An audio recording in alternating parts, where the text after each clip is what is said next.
जन सुनवाई में एसडीएम तहसीलदार अनुपस्थित, आरआई ने संभाली कमान। जन सुनवाई में मंगलवार को एसडीएम ब्रजेश श्रीवास्तव, तहसीलदार मुकेश सोनी दोनों अधिकारी विभागीय कार्य के चलते अनुपस्थित रहे। ऐसे में जन सुनवाई आरआई मनोज पांडे द्वारा ली गई। जन सुनवाई में आरआई को देखकर कुछ अधिकारी भड़क गए और जन सुनवाई छोड़कर चले गए। अधिकारियों ने दबी हुई जुबान से कह दिया कि समक्ष अधिकारी के अभाव में जन सुनवाई संभव नहीं है, ऐसे में हमारा उपस्थित रहना सार्थक नहीं होगा। वहीं बिलाग्राम पुलिस किसान नेताओं को नागदा के स्थान पर खासरोद तहसीलदार के न्यायालय में पेश किया गया। तहसीलदार न्यायालय ने किसान नेताओं को जेल भेजने के आदेश दिए।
ग्रामीण दूध विक्रेताओं की बैठक सोमवार को इंगोरिया रोड स्थित बड़े हनुमान मंदिर परिसर में अध्यक्ष इंदर सिंह गुर्जर के नेतृत्व में हुई। दूध विक्रेता मांगीलाल गुर्जर ने बताया कि शहर के आसपास से लगभग 100 से अधिक गांव से ग्रामीण जन शहर के निजी डेयरी पर दूध देने के लिए आते हैं। डेयरी संचालक द्वारा दूध की राशि का भुगतान फेट के मान से किया जाता है। पिछले कुछ समय से कुछ डेयरी संचालकों द्वारा मनमानी कर फेट कम दर्शाकर भुगतान किया जा रहा है, जिससे ग्रामीण दूध विक्रेताओं में आक्रोश व्याप्त है। गुर्जर के अनुसार निजी डेयरी संचालकों की फेट मशीन में गड़बड़ी की संभावनाओं से इनकार नहीं किया जा सकता है। डेयरी वालों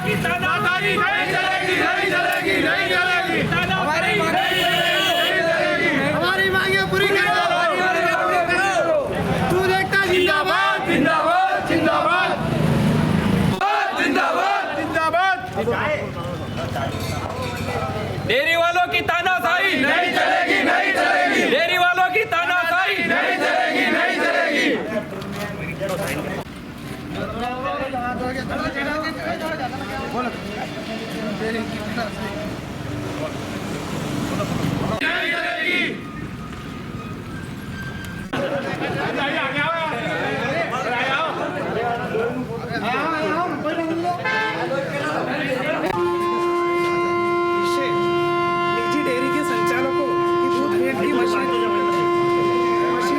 करने के बाबत महोदय, उपरोक्त विषय में अनुरोध है कि नागदा शहर के आसपास के करीब 100 से अधिक गांवों के लोग डेयरी पर दूध देने आते हैं तथा डेयरी संचालक दूध के पैसे फेट के हिसाब से जोड़ के देते हैं। यह है कि उपरोक्त विषय यह है कि पिछले कई समय से निजी डेयरी संचालकों द्वारा फेट मशीन में गड़बड़ी करके फेट को कम नापा जाता है, जिससे दूध देने वालों को काफ़ी आर्थिक नुकसान हो रहा है।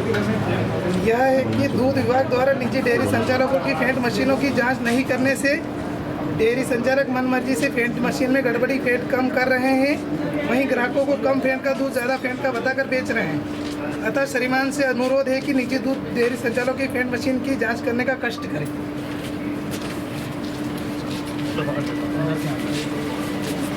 इधर देखो एक बार सर, दूध वालों ने ज्ञापन दिया सर, क्या बात? ये जो निजी डेयरी संचालक है उनकी फेट मशीन में गड़बड़ी के संबंध में ज्ञापन दिया है, तो मैंने बात कर ली है जो फूड सेफ्टी ऑफिसर है, तो अगले 1-2 दिन में हम आकस्मिक रूप से अलग अलग जगह जांच करवा लेंगे और ऐसा कुछ पाया तो दंडात्मक कार्रवाई की जाएगी उनके खिलाफ। Thank you. मतलब ये क्या है कि जितने भी हमारे ग्रामीण क्षेत्र दूध लेके आते हैं तो उनको जो फेंट के जो पैसे थे वो उन्हें बढ़ा दिए, लेकिन ये क्या कर रहे हैं कि जो हमारी 5 फेंट हो रही थी तो ये 4 बता रहे हैं, अगर 6 हो रही थी ये 5 बता रहे हैं। इसलिए ये जितने भी डेयरी वाले संचालक हैं ये अपनी मनमानी कर रहे हैं और हमारे गरीब किसानों को लूट रहे हैं। हर डेयरी पे जा के निकाली फेंट हमने, कोई हमारी मानने का तैयार नहीं, चक्कर में इतना बड़ा मुद्दा उठाया ना, वो उन्हें उठा दे और आगे भी मुद्दा उठाने की मतलब हम क्षमता रखेंगे। एक फेंट अगर जो भी पकड़ा जाएगा 5 पॉइंट या 4 पॉइंट से ऊपर अगर माइनस मिलेगा उसके खिलाफ कड़ी से कड़ी कार्रवाई की आज सही कर रहे, 4 दिन बाद वापिस कम कर देते, आज सही निकाल दी, 4 दिन बाद फिर कम निकाल देते। दूध वाले सब परेशान हो गए सर। फेट मशीन की औचक जांच करने के लिए मंगलवार को एसडीएम ब्रजेश सक्सेना को संबोधित ज्ञापन तहसीलदार मुकेश सोनी को सौंपा गया। तहसीलदार सोनी ने ग्रामीणों को आश्वासन दिया कि जिला मुख्यालय से अधिकारियों से चर्चा हो चुकी है। आगामी 2-4 दिनों में शहर की डेयरी की औचक जांच जिला स्तर के अधिकारियों के खिलाफ की जाएगी। दोषी डेयरी संचालकों के खिलाफ नियमानुसार कार्रवाई की जाएगी। द्वारा जन सुनवाई कार्यक्रम अनुविभागीय अधिकारी नागदा, जिला उज्जैन, मध्य प्रदेश। विषय मुख्यमंत्री महोदय के गृह क्षेत्र के औद्योगिक शहर नागदा के ग्रेसिव ठेका मजदूरों की वर्ष 2019 में हुई एक हड़ताल के बाद तत्कालीन सहायक श्रमायुक्त श्रीमती मेघना भट्ट उज्जैन के द्वारा जारी एडवाइजरी का प्रबंधन द्वारा उल्लंघन करने पर उसका परिपालन करने तथा विधानसभा में इस मसले पर श्रम मंत्री द्वारा दिए गए गलत जवाब पर श्रम अधिकारियों को दंडित करने की मांग को लेकर आंदोलन की चेतावनी के संदर्भ में श्रीमान महोदय से निवेदन है कि इन 2 प्रमुख मसलों को लेकर श्रीमान का ध्यान आकर्षित है। यदि 15 दिनों के समय सीमा में इन दोनों मांगों पर कार्रवाई नहीं होती है तो श्रमिक द्वारा धरना प्रदर्शन आदि के लिए बाध्य होना पड़ेगा। प्रथम निवेदन है कि उज्जैन जिले के नागदा में ग्रेसिम उद्योग में कार्यरत ठेका श्रमिकों की एक हड़ताल वर्ष 2019 में हुई थी। शहर में औद्योगिक शांति के लिए तत्कालीन श्रमायुक्त महोदया श्रीमती मेघना भट्ट नागदा पहुंची और जनप्रतिनिधियों द्वारा और प्रशासन की मौजूदगी में एक बैठक हुई थी। इस बैठक के लिए गए निर्णय के बाद तत्कालीन सहायक श्रमायुक्त ने एक एडवाइजरी लिखित में जारी की थी जो कि एक आवेदन के साथ संलग्न है।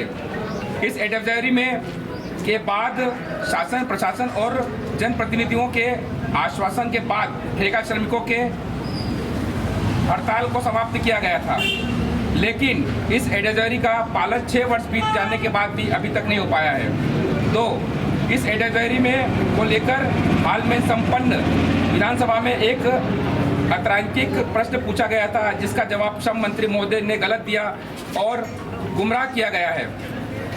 श्रम विभाग के अधिकारियों ने श्रम मंत्री और सरकार को गुमराह किया है। यह जवाब सरासर गलत है जिससे औद्योगिक नगर नागदा के ठेका श्रमिकों को में आक्रोश है। इस गलत जवाब की जांच पर शासन, प्रशासन और सरकार को गुमराह करने वाले श्रम अधिकारियों पर दंडात्मक कार्रवाई की जाए। तत्कालीन सहायक श्रमायुक्त द्वारा जारी लिखित एडवाइजरी के अंश कुछ इस प्रकार हैं।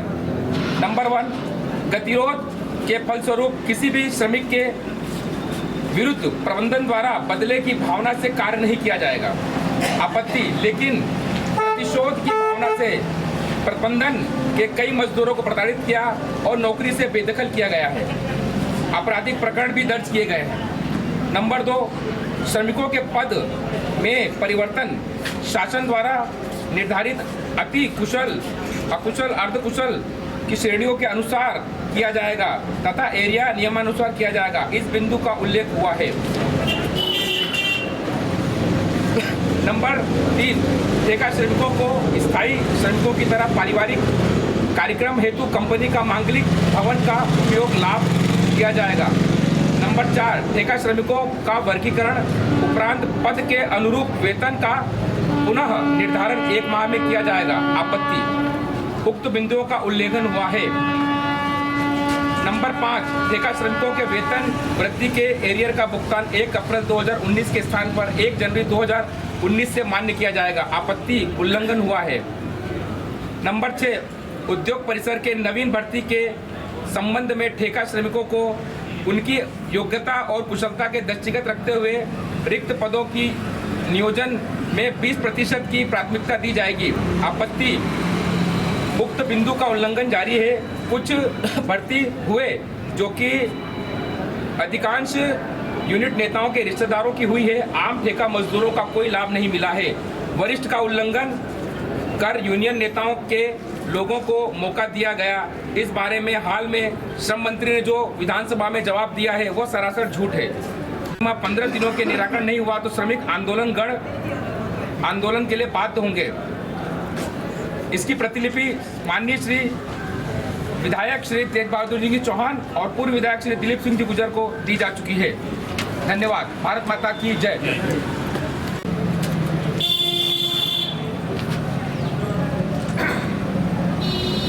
गुजर जी की अध्यक्षता में हुई थी। मैं इस ज्ञापन के माध्यम से माननीय दिलीप गुजर जी से निवेदन करूंगा कि अगर 15 दिन के अंदर हमारी मांगों का निराकरण नहीं होता है तो हम लोग आंदोलन के लिए बाध्य होंगे, और जिसमें से आपके सहयोग की अपेक्षा की जाएगी। जब हम आंदोलन करें तो निश्चित रूप से आशा करते हैं कि माननीय श्री पूर्व विधायक दिलीप गुजर जी भी उपस्थित हुए। धन्यवाद। अब ये इनकी कंपनी से संबंधित है, इनकी मांगे हैं जैसी इसमें गाइडलाइन जारी हुई है। इनका कहना है कि उसका उल्लंघन हो रहा है। तो अब ये हमारे आज एसडीएम साहब और तहसीलदार साहब बाहर हैं, उनके माध्यम से ये जाएगा जहाँ जाना चाहिए। इसमें सर इसमें आप